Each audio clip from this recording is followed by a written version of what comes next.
Hello everyone. Today's topic is the use of connector or the use of the linker words. Connectors have a very important role in your English writing. Connectors are an important tool for writing proficiently in English. Their purpose is to join the information together within a sentence. Using connectors correctly will help ensure the meaning of your sentences are clear for a reader to understand. Connectors are sometimes used to start a sentence, while at other times they can be placed in the middle position of the sentence. Word connectors are also used to connect paragraphs to give them coherence. In your writing, coherence is the most important thing.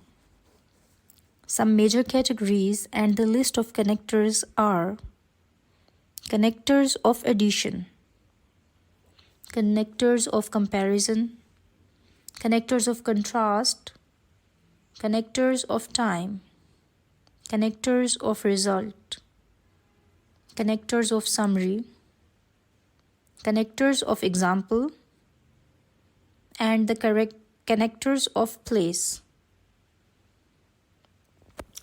In this video, it is tried that you all can get maximum information about the use and categories of the linker words or the connectors. Thank you so much for watching this video, and for more updates, please do not forget to subscribe the channel Apple of Knowledge. Good luck, take care.